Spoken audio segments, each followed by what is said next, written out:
Okay, welcome back to Tarot by the Bay. I'm David. All right, this is going to be a reading on David Pecker's testimony today in the Trump New York criminal trial. I've got a CNN article up here. In the 2 hours that David Pecker was on the stand, it's saying he established some crucial key points that are important for the prosecutors in proving their case to the jury. There was a mutually beneficial relationship between Trump and the National Enquirer. That Trump was cautious and frugal in handling his money, so much so that he personally reviewed invoices and signed checks. As Pecker testified, he witnessed Trump do in person. Trump and Michael Cohen's contact with David Pecker increased significantly once Trump began running for president, even though Pecker and Trump's relationship went back several years before that. Trump, Cohen, and Pecker had an in-person meeting in August 2015 where the agreement was generally made. Pecker would be the eyes and ears of the Trump 2016 campaign, notify Cohen if women were selling negative stories.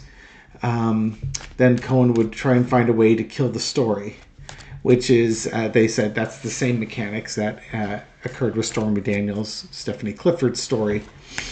And that Cohen was key to Trump's attempts to manipulate media coverage during the 2016 campaign. Also of note was they were talking about the Doran in his story that was bought for $30,000. I guess Pecker and AMI in their reviews, they determined that the doorman was not being truthful, but they bought the story for $30,000 anyways because of the potential damage it would have had on the Trump campaign. There was a quote in here saying it would have been the biggest story since Elvis's death, and I'm assuming that is referring to the doorman, which is why they would have bought a story of falsehoods just to bury it. Okay, so let's look at the energy around David Pecker's testimony and how it might impact the case. Okay, entertainment purposes only. Come on down. Let's see what we got. Energy around David Pecker's testimony. We start off with the Justice card. Okay. I would say right off the bat, he was being honest and forthright and believable. Again, his job from the prosecution's point of view, and they offered him immunity, was to just basically explain what the scheme was and who the players were. So he's setting up the chess pieces and explaining the connections between the National Enquirer and the Trump campaign. Additionally, in the testimony, they showed evidence. In the evidence, they introduced all sorts of articles in the National Enquirer that were praising Trump and criticizing his opponents, which is going to underscore Pecker's testimony that the National Enquirer and Donald Trump were working closely together with each other. Cross with the Nine of Swords. Okay, this is going to cause some anxiety for the defense in that, it's the first step linking Trump's bad behaviors, and they're going to come out with the testimony. Now, they're going to say the doorman lied, but they're not going to say that Stormy Daniels or Karen McDougal were lying. So that's going to be a problem for Trump. I can imagine Pecker might be under a lot of stress too, because, he's giving away the game here of how the National Enquirer works. And that, they buy some stories to publish and they buy some stories to bury. So it's a biased, it's a biased, I wouldn't say news magazine. It's a biased magazine. Not that this should be a surprise for anyone, but it probably also means that he may not be, leading up companies like this going forward. He might get blackballed. That's my guess. But he's not going to prison. That's for darn sure. Underneath it all is the King of Cups. Whether you like the National Enquirer or dislike the National Enquirer, I think he's just going to come across as an emotionally neutral, if not mature, person.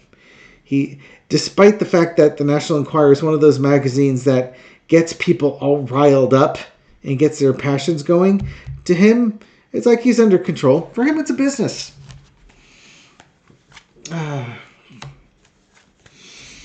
In the past, the Seven of Swords. Okay, this is the catch and kill type scheme of paying money to get stories out of the public eye. And again, he explained how that process worked and why that process was being taken. This was to benefit Trump's campaign, plain and simple, and prevent embarrassing information about Trump's indiscretions. Mind you, the Seven of Swords in my relationship readings is about indiscretions. It could be anywhere from adultery to swinging, but it's that sexual indiscretions that were happening. Current situation, Page of Wands. He's like the scout. He's taking people, the jury in this case, on a journey through this new world that was created by the National Enquirer, AMI, the Trump campaign, and the stories that were out there about Donald Trump. Eyes and ears of the Trump campaign, as they put it. The overarching energy is the Ten of Wands. The hard work, the burden, because Trump can't behave himself, there were lots of opportunities, lots of things that had to be done, a lot of vetting that needed to be done. Again, you got the doorman here telling a story, and then they have to do a bunch of work to see if the doorman's telling the truth or not, because, you might have to pay him appropriately, or, heaven forbid, make a hard decision if you're going to publish that story. Now, he did say if the doorman's story was true, they would have published it after the election.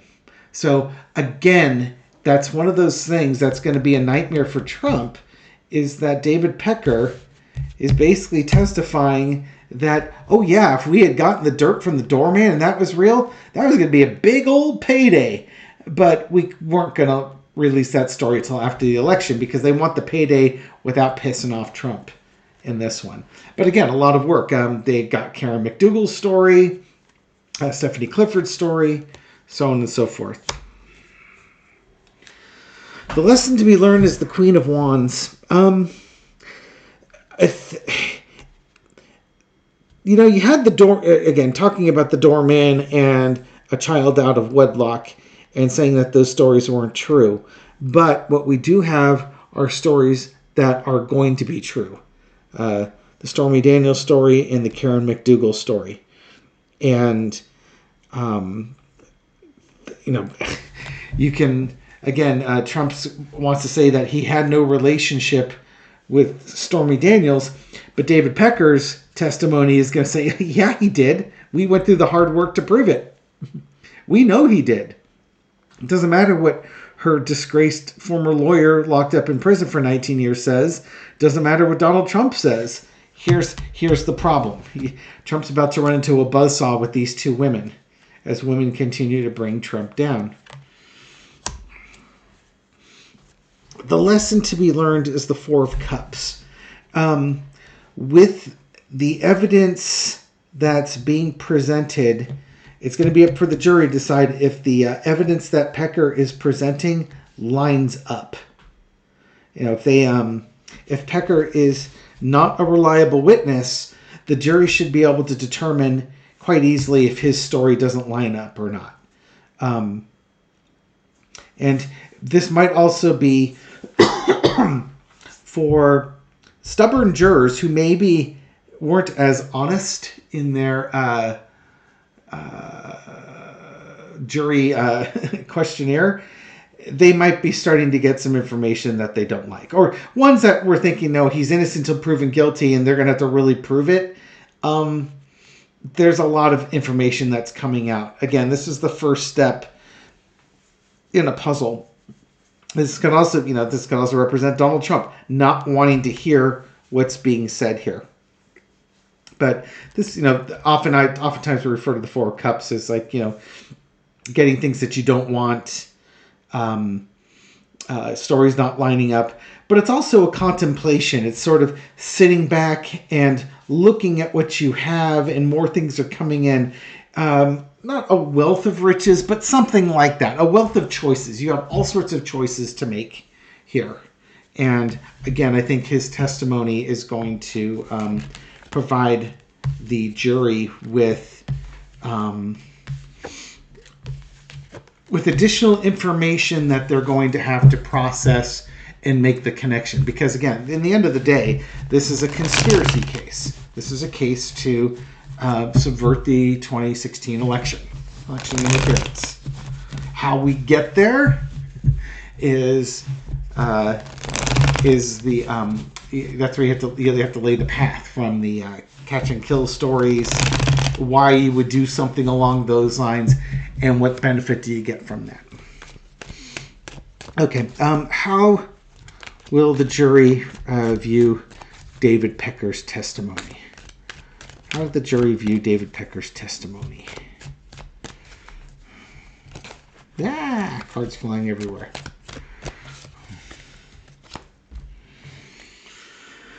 How did the jury... okay, I think it's just... All right, it's the first witness. He is starting to tell us the story. And we're here. We're listening. I was going to do a 4-carder. I think I might do the full 6. He provides...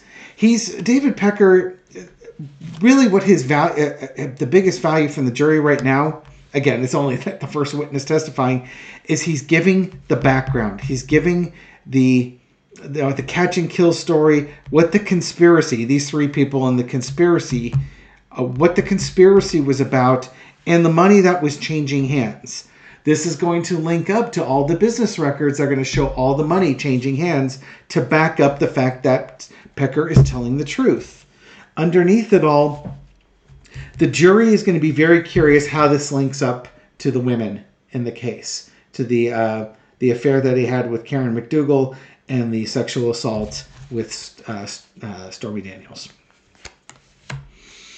In the past, the King of Cups. Okay, so again, I had this card underneath for David Pecker, and now it's in the past. I think, again, to me, he came across as emotionally mature person. They're going to look at the money, the information that Pecker gave. He's talking about the big money at hand and who the money was given to and the amounts that it was given to. Again, why things were done the way they were done. Why the doorman got crumbs, $30,000, versus the other women got $130,000 and $150,000, 4 to 5 times as much. And that part of his testimony is going to ring very true. It's like, well, the doorman, even though he had an incredible story, we couldn't verify it. We thought he was lying, so we gave him a much smaller amount. But these women, they gave 4 to 5 times as much. Why? Well, I think the jury will put that together, but that's because these women, their story was true. And even though it wasn't as big of a story as the doorman's would be from a sales point of view, it was enough to, since they were true, it was worth a lot more to silence it.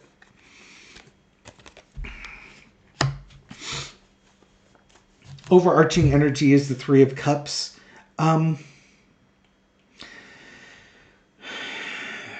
trying to see if this, Stormy Daniels and Karen McDougal. There could be a third woman in this case that we don't know about. I know folks are talking about the love child of the doorman. We could call it that, I suppose. Could be E. Jean Carroll. But or there's another woman that's, got Hope Hicks too, that's testifying. It's a celebration for women. It's a celebration. I think they're looking at instead of looking at just focusing on the women and toasting it, I think it's really setting the stage for explaining how the money is going into these various cups. Why 2 of these women got a lot of coins in their cups, and the third person who wasn't telling a truthful story got less money in their cup. It's going to explain things. I'd be curious if there's a third woman that shows up in here. That would be wild. The lesson to be learned is the Knight of Cups.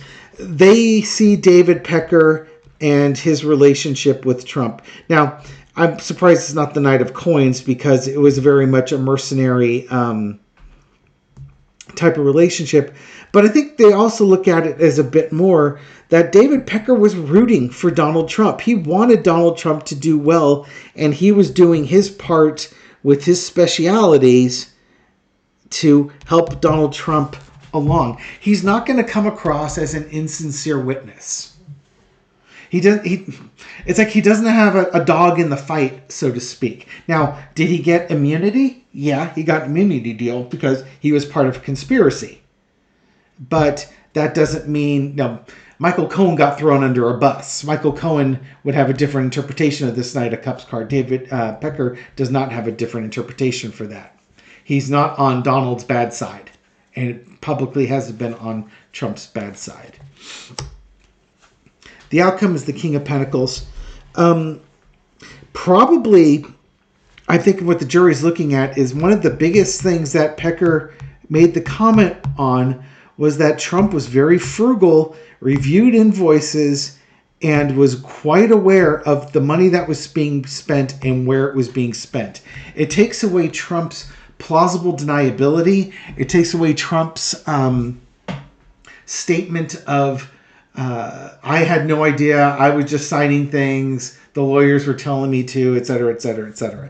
I think also they could look at David Pecker and say, he brought valuable information. He was the money guy that was supplying money up front to end up paying these women off. So overall, from this reading, I would say David Pecker did a very good job of explaining facts, explaining the reason behind the actions that were taken, and advancing the prosecution's case. I don't think he lost the jury anywhere in this process, and the jury's going to find his testimony credible. Again, the CNN article also mentioned that by talking about the mutually beneficial relationship between the entities, that Trump was cautious and frugal. He was personally reviewing invoices. That Trump very much was hands-on, and this was an ally. That basically there was a conspiracy, and Trump was financially aware of what was going on. We'll leave it here. Thank you very much for watching this video and supporting my channel. I appreciate it. Thank you very much for your likes, shares, comments, everything you do to help feed the YouTube algorithm so my video makes it out to a wider audience. To folks discovering this channel recently or for the first time, welcome. I hope you found this reading insightful, and I'll catch you on the next one. Take care.